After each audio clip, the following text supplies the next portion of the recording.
Shalom and welcome again to another edition of Seekers of Meaning, the podcast and TV arm of Jewish Sacred Aging. I am your host, Rabbi Richard Address. We welcome you. We thank you for your time in joining us today for what we hope is a very, very interesting conversation. The end of May brought together some 300 individuals from the Reform movement at the Stephen S. Wise Synagogue in Manhattan. If you will recall, for those of you who are regular followers, the Rabbi of the congregation, Rabbi Ami Hirsch, joined us on a Seekers of Meaning podcast in the spring to talk about the nature and the genesis and the why of this conference. Well, the conference was held, and we have with us today several of the organizers and participants in that conference. And we wanted to really take a look at, well, what happened? What's the future? Because the nature of the conference, entitled Recharging Reform Judaism, raised a significant number of questions over a 2-day period. And we want to find out, really, given the nature of transition and that's happening within the American Jewish community and the relationship of the Reform community and American community with Israel and what's happening in Israel, lots of opportunities for conversation. And we're joined by an all-star panel today, and we thank them very, very much. We want to welcome Rabbi Bennett Miller, the emeritus rabbi of Anshe Emeth in New Brunswick, and one of the organizers of this conference, Rabbi Geri Newburge, a participant and one of the workshop leaders. She's the senior rabbi of Mainline Reform Temple in Wynnewood, Pennsylvania, Mark Anshan, a major lay leader in the Reform movement, an alum of the Union for Reform Judaism Board, past president of the Holy Blossom Temple in Toronto, Canada, and one of the organizers of this conference, and Rabbi Tracy Kaplowitz, the Marilyn G. and Joseph B. Schwartz Israel Fellow at Stephen S. Wise in Manhattan, and one of the key organizers on the team that put together the conference in the end of May. So welcome all of you. It's technologically, we've done this from all across the country, actually all across North America. So very, very much thanks for your being here. Bennett, let me start with you. You were one of the key organizers of this conference. Give me your reaction real fast. When you went home that Thursday night, were you pleased? Well, I was very pleased. The fact that over 300, mostly rabbis, but rabbis, cantors, educators, lay leaders, administrators all came together at the end of May. Not the best of time for people to leave their synagogues, that they came to New York at their own expense. Tells us a lot about the hunger and the thirst that was out there.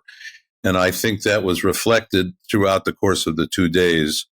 And I was very pleased that so many came and so many put their heart and soul into conversation, not about the past or complaining about the present, but about asking what's the future going to look like. Yeah, I think what you just said is very important. There was not a gripe 2 days. There was a very, very positive energy. There was a lot of really good feeling of moving forward. Mark, you've been involved with this from the beginning. From the lay perspective, you have a unique perspective of congregational life in Canada and the United States for the Union for Reform Judaism North American Board. You worked very hard. What was your takeaway when you got on that plane and went back home? First of all, I got in the car and drove home, but we were trying to, and I think we accomplished it, to dive deeply into 3 major themes that Tracy and I had worked through with the committee that was planning it: Israel, Jewish peoplehood, and Zionism, the whole question of Tikkun Olam, social action, and Jewish theology, ritual, and practice. And we wanted to address what were the challenges of those 3 themes that we as Reformed Jews in North America are facing, and what's the Reform movement facing with respect to those challenges. And we wanted to really give as great a definition to that as we could. And so the answer to your question is, when I left the conference, as I think probably true for Tracy, Bennett, and Geri, that we all felt that we had, in a large way accomplished that. We had actually had very deep discussions on what those challenges were that were facing us. And when we get into a discussion as to the next steps, we'll talk about how we evolved from what we did at the conference to what we plan to do going forward. So we really were giving people, the 300 so people that came, mostly professionals and several lay leaders, an opportunity to come together who had these same similar concerns, shared concerns about these various themes, these issues. And we had the opportunity to really delve deeply and discuss them among ourselves and have some very penetrating presentations by some very notable people as well within the movement. Tracy, I know you worked extremely hard putting this together, and thank you again publicly for all your hard work, and especially the little Oreo things at the break. I really appreciate that. You were on the ground floor with Rabbi Hirsch. What are you looking for moving forward now? So as Mark explained, we were really committed to focusing on very specific themes. And so now the work ahead is, after we've elevated what the challenges are, what the issues are that need to be addressed, we need to get the work started to actually address them. And so we have working groups that are already set. The leadership teams have already identified themselves. We've gone through a very democratic process of engaging people to become the leaders of these teams. And so these leaders are getting ready to start meeting and start assessing how do they take those challenges, the issues that were addressed and that were raised there, and start focusing on the work ahead. So some of the deliverables are things like webinars. How do we extend this conversation from the 300 people who were in the room to the thousands of people of clergy, professionals within the Reform movement, lay leaders, laity, so that they're a part of this conversation, so that they're fully engaged in it. And then also other deliverables, specific, targeted actions to start addressing some of the challenges. If I'm not mistaken, there are videos available of the major speeches. And if somebody who is not able to be there, who for some reason may not have even been aware of this, but say, gee, I really would like to sort of like tune in and watch some of these videos to get a sense of it. Are these videos available to everyone, non-people who didn't attend the conference? And if so, how do they do that? How do they get it? If you go to rechargingreform.com, on the top left, it says watch. I believe that's the menu item, watch. And so you can watch all of the videos. You can watch them. You can select from among the plenums of which topics you want to watch. The workshops are not available. Those were really more private affairs. So that way people could feel that they had the freedom to express their views without being on record. And it's my intention that during August, I'll work on creating an adult education program from these plenums so that people can engage with them in the videos in small clips and have some of the conversations in their own communities. Yeah, I think it's very important for people who were not there to understand that the concluding act, so to speak, where the heads of the three major Reform Jewish organizations, the Rabbinical Organization, CCAR, the College Institute, and the URJ, and those speeches are available. And again, the adult education possibilities here are endless. And for those of you who may want to look at these videos, I really urge you to do that, because you're going to get a lot of the immediacy and some of the key notes that these leaders brought, especially some of the speeches that were part of the 2 days. Geri, when you got back and you led a workshop or co-led a workshop, I think on Wednesday afternoon, if I'm not mistaken, you went back to mainline reform, a major synagogue here in the Philadelphia area, one that I know somewhat. What was the take on the part of how did you get that information that you gleaned from these 2 days? How did the people in mainline reform get that information? And what was their reaction? Well, I think you cannot convey everything that took place in those 2 days in some sort of board Devar Torah. This is, as I think we've heard from Bennett and Mark and Tracy, this is an ongoing process. And Right. I was also very fortunate to have 2 lay people with me at the conference, which I think fortunately leverages a lot of additional buy-in. So I think that,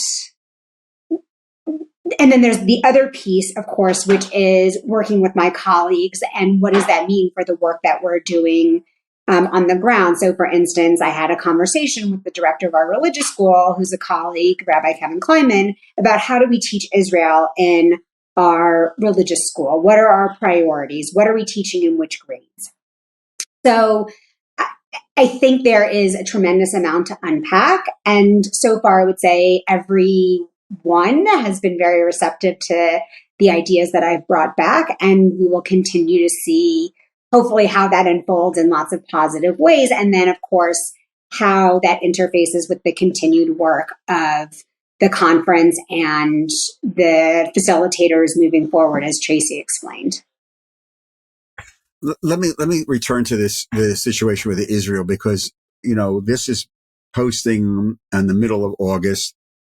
Already this summer, there's been just unbelievable stress, strain, trauma, demonstrations. You fill in the right word, of Israel.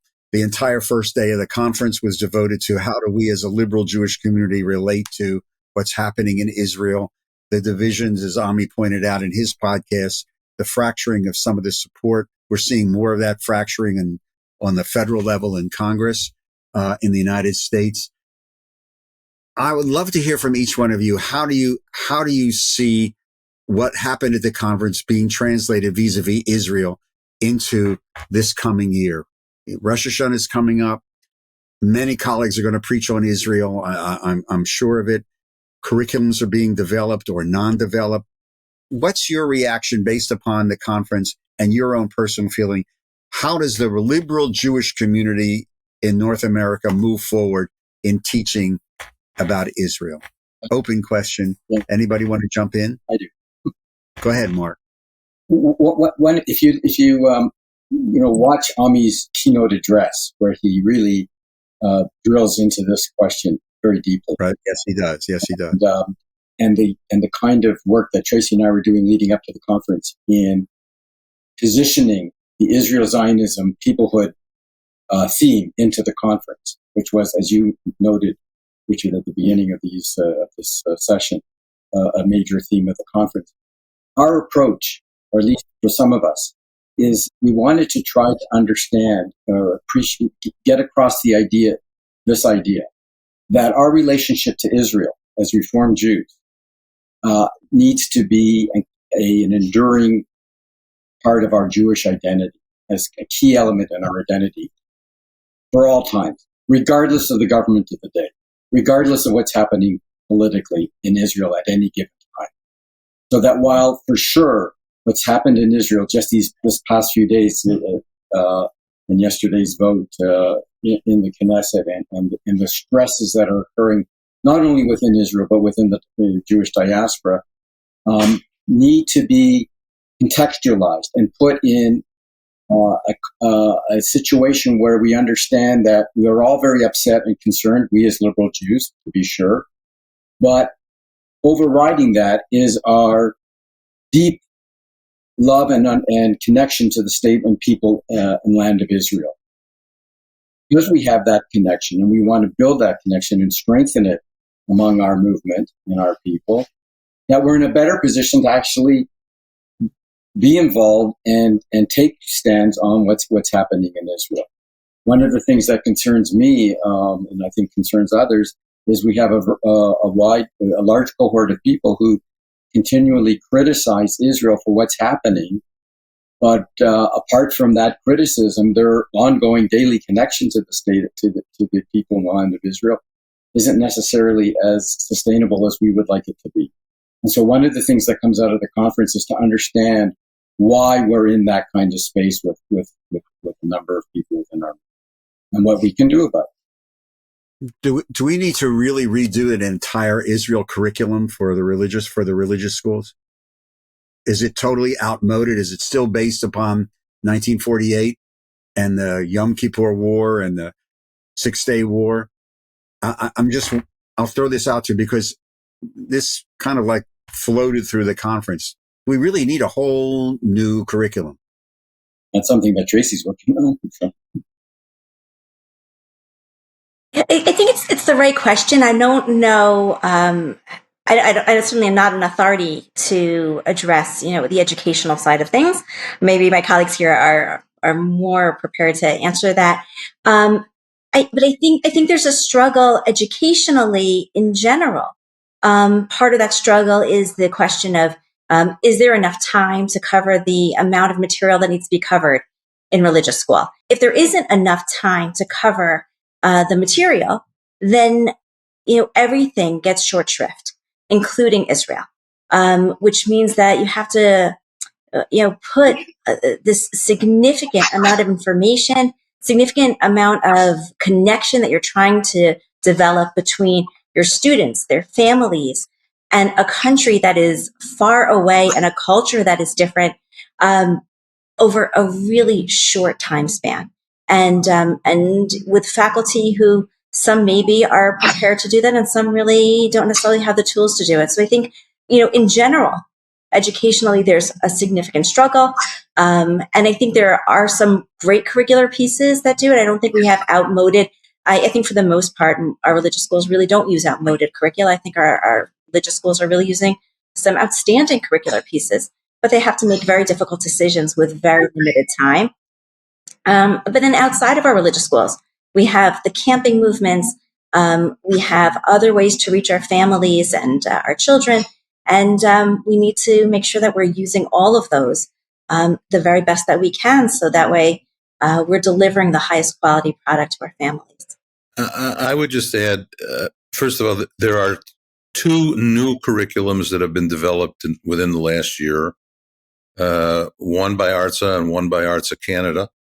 The one by ARZA Canada is mostly for younger kids, and the one by ARZA is for high school kids and adults. And as Tracy said, she's working on this curriculum based on the conference. So I think those pieces are there. But even more important than the curriculum is how we make Israel a real experience. How do we connect not just the land of Israel, but the people of Israel with our congregants in the Reformed congregations in North America? How do we help them to begin to have a sense that this is part of who they are, who we are? That Hebrew is not just a language of prayer, but it's the language of our people. It's the way in which we communicate with each other all over the world.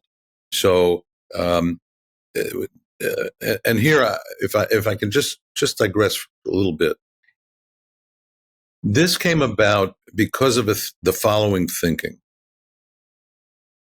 In the 19th century, German Jews were coming to recognize two things. Their young people didn't want anything to do with the Judaism of their grandparents. And they wanted to be fully assimilated into the German community that at the time was welcoming them. And the leaders of the Jewish community, we'll call them the reformers, they gathered together a conference in Berlin to address this. And they said, we have to do something or we're going to lose the next generation. That's, in a sense, that was an underlying theme of this conference, and really an underlying theme of where we are in terms of Reform Judaism going forward. Of course, it's about our relationship with Israel. Okay, but how do we not only create a curriculum, okay, but even more importantly, how do we make it part of the culture of our lives, of our families' lives, of our children's lives, and of our communities' lives? And that's going to be the real test for us going forward, in my estimation. Yeah. So, Geri, you mentioned that you're working with the director of education at your synagogue. One of the speeches, I think on the first day, by this scholar, I think formerly of Brandeis, who made a point, Rachel, right? Fish? She was spectacular. Fish. Yeah. If you those of you who are going to go to make sure you watch her talk, because it really lit up that particular section of the conference. But she made some very, very startling and very important points, especially about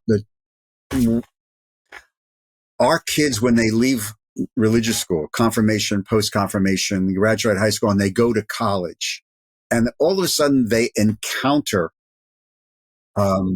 points of view regarding Israel that they may not have been encountered before, let's say in Wynnewood, Pennsylvania, and are totally unprepared. So you're the rabbi of a major. How do you begin? Because I'm sure you begin to think about this. How do you begin to restructure how we talk about this so that we can turn out kids who, when they go to Michigan or Stanford or GW or whatever, are better prepared to understand and talk about the state of Israel? This is a whole podcast, I think, in and of itself. This question you just posed. I know. I apologize, but I don't apologize. I mean, this is. I think there's a couple things at play here. I think first and foremost, it's really critical that our young people know that they are not alone, and I think that is part of what I am hopeful this conference will help us advance as part of the reform movement. It just feels like a very fractured voice. And so I would love to see the URA as a whole have the opportunity to embrace a diversity of opinions with, respect and understanding, but also to say, these are the virtues and values that we hold near and dear as a movement. And that when our kids go off to Michigan or Vanderbilt or wherever they are going, that they know that there are other students who are coming from all parts of the country who have similar experiences. And they may not see eye to eye, but they are in it together. So that's one piece of it. I think the other piece that is really hard that I know we all struggle with is, especially for our young people, they just don't have any experience with Israel. And so to wait for birthright when you're 22, then it's too late, right? Or we've handed over the responsibility for that part of their education to whoever happens to be leading their birthright trip. So I would love to see a movement-wide opportunity to kind of shift that idea of birthright. And there's now this YALA scholarship, which I'm sure you're aware of, but that's if they go on a URJ trip, which is great, but not all of our kids go to camp. So how do we cast a wider net when our students are still in our, grasp, so to speak, to be able to take them to say to them, here's an experience, a meaningful experience with Israel. You're not in a Bedouin tent drinking with your friends on birthright. You're going to historic sites, having these cultural opportunities, seeing politics operating on the ground in Israel, but they're doing it with people who are committed to Israel. And I think we can be, obviously, in this group, we all appreciate that we can be very committed Zionists and still understand that Israel as a modern state is an imperfect place. So I think that there's a lot of opportunity, but the educational piece, both in regards to history, and I think, Richard, you mentioned before about, starting with 1948, it doesn't start with 1948. That when we read Parshat Lech Lecha, that's our first introduction to this sacred land for our people. And there are various points in times that we can visit history with them in our classrooms and through programming. while we have them, on Sundays or during the week, as well as hopefully being able to consider literally being on the ground with them. One of the other things that emerged, or I hope will emerge, again, the final program are the three heads of the three organizations that comprise the reform movement. What's the thinking about? And Geri just alluded to this. What's the follow up with the CCAR, the Rabbinic Organization, the College Institute, and the URJ? Talk to me about the plans that are emerging to bring the seeds that perhaps were planted at the conference and have them grow within those three entities. We've had conversations, actually even before the conference, we had conversations with the three presenters, with Rick and Hera and Andrew, leading into the conference and subsequent to the conference. We've had some conversations among ourselves about moving forward, and also with, we haven't had a conversation yet with Andrew, but prior to the conference, he was very enthusiastic and strongly supportive of some kind of collaboration. We haven't really defined it yet, worked it out with the college. Same with Rick. We had a conversation subsequent to the conference with Rick. Haven't had an opportunity with Tara yet. So we're hoping that there will be a number of opportunities for us to work with those three organizations, with the three organizations of our movement. And we're just in early days yet for those discussions. But that's all right. In an ideal world, Mark, what do you want those cooperations to be? What, blue sky? What do you want that to be? What do you want to have happen with the CCAR, the college, and the union? Well, there's opportunities where the URJ has still some and different venues where they have forums for discussions and debates, and we're hoping that we can move some of what we've done into those forums as well. And some of the work that Tracy and I and others are now beginning to plan, we're hoping that they will designate some people to be involved with us and directly involved in our discussion. That's what we're hoping for. But as I say, we're just in those discussions with them, so we're not sure just where it's going to actually happen. Okay, Bennett. I mean, you've been involved, not only in congregation land, but also with the organization through the URJ. And what do you want to have happen with these organizations? First, I hope that they will embrace what we are doing, and see it not as a threat to their institutions and to their agenda, but as a way of enhancing the agenda of the reform movement on each of the subjects that the conference addressed. Second, I hope they'll help to put wind in our sails and to say, you ought to take a look at the recharging group and see what they're doing. Say that to congregations.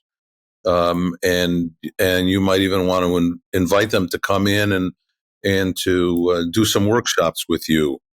They have a curriculum that they're developing, and we want to embrace all of that. That will go a long way, because in truth, right now, each of those institutions, this is not the most important agenda item on their list of priorities. So, just as an example, today we're looking at what happened at the Knesset, and the entire institution of the Union for Reform Judaism and ARZA is focused solely on how are we going to address that issue going forward. What advice do we give to our congregations? How do we help them to understand that despair is not an option, and that we have to begin to to now aggressively look forward. And they have their own financial issues that they're facing and demographic issues that they're facing. So my hope is that that they will embrace what we are doing and see it as a way of enhancing the work that is so important throughout our entire North American progressive liberal Jewish community. Do you see a possibility, or is there a hope on the part of moving forward, the organizers and the planners who are moving forward, to have representatives of the recharging group, as you called it, at the URJ 150th anniversary convention in December, or the CCR convention here in Philly in March, or various campuses, opportunities to speak at the campuses at the Hebrew Union College? Is that part of the hopes? Well, Mark and I have actually been in conversation with folks at the URJ about doing this. We actually have a conversation with one of the lead programmers of the Washington December piece, and our hope is that they will welcome us and give us an opportunity, if nothing else, an opportunity to be able to say to people, if you've heard about the Recharging Conference, come and talk with us. We'd like to talk with you about how you can develop recharging conferences in your own communities. And we think that that's important to do. Don't wait for the institutions to tell you what to do. Start now in the same way that we did. This was a grassroots effort, and we need more of them throughout the country. So I want to raise one other thing before we start running out of time, because I think one of you touched on it earlier, and the word hunger. And this really this emerges out of some of the conversations we had at the conference in the theology, the last section on Thursday. I went to one of the breakouts on the theology section. And it also comes to me from our work at Jewish Sacred Aging, where, I'm in touch with groups of older adults, which are, and remember, it's close to 50% of our community are people over the age of 50. And there is this hunger for a meaningful Jewish conversation about significant issues that touch people's lives. So whether you call it a hunger or not, I think there is. Where do you see the next stages of the recharging movement addressing this hunger, which I really do believe is present in our community? One of the things we identified at the conference through one of the plenums is that theology, spirituality, and practice are the conversations that need to be going forward, but more than conversations, because the data is out there about North American religion. North American religious practice is down. Spirituality, in many ways, mindfulness, other practices are up. So there are ways for us to connect back to how people are connecting with something of meaning, whether they call theology or not. Those are all opportunities for us. We shouldn't see them as threats. We shouldn't see them as countering a Jewish practice. We should see them as really the opportunities that they are. But we maybe need to but maybe we need to change our delivery systems and really, delve deep in order to figure out what that looks like. The other issue is practice. We know that ritualized practice. It doesn't have to be ritualized in terms of traditional, religious practice, but ritualized as in, the same things that you do over and over are things that have meaning. When we ritualize a child going to bed, they know what to expect and they come to appreciate and value that time. It's an opportunity for us to look at Jewish life from that lens of when we've walked away from practice, then we've lost something. And so to identify how do we get back to that kind of practice is important. So let me ask you this last easy softball question. In recharging Reform Judaism or recharging liberal Judaism, in each of your perspectives and thought processes, how important is it to talk about God?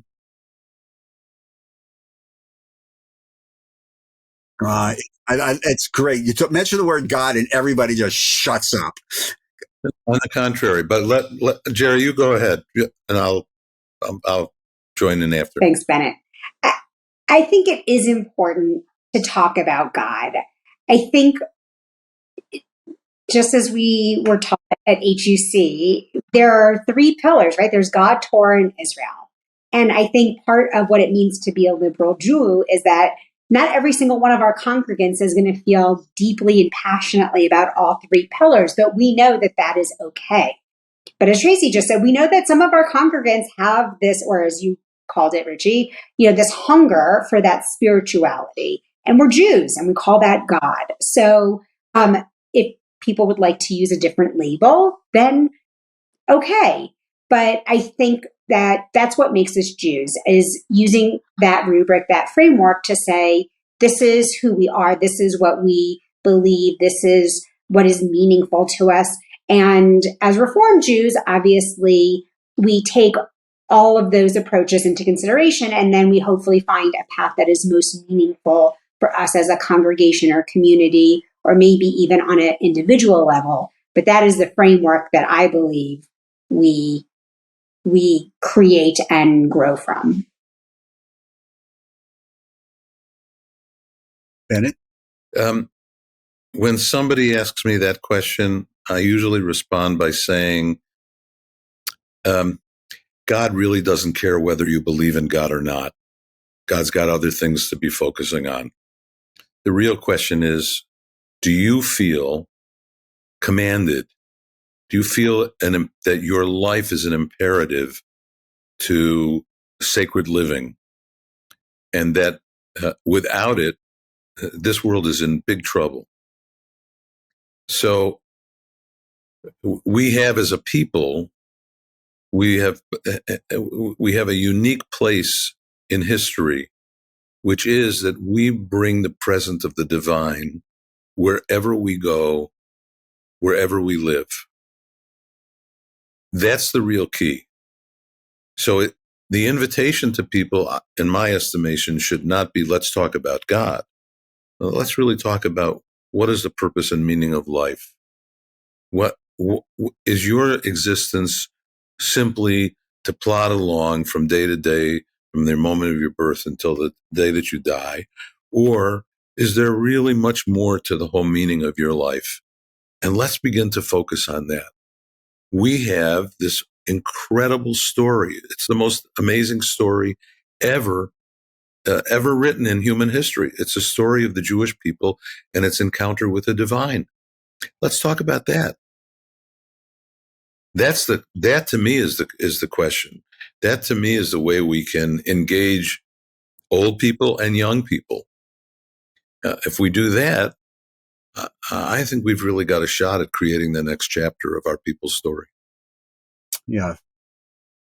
Mark, Tracy, anything? You're under no obligation, so I mean.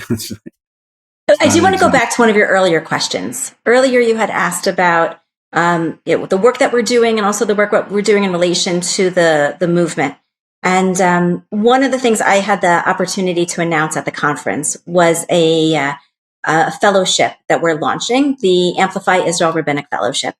And we received so many applications for many more spots than we can offer. And this is an opportunity for early career Reform rabbis to strengthen their access to resources and knowledge about Israel so that they can amplify their voices around Israel.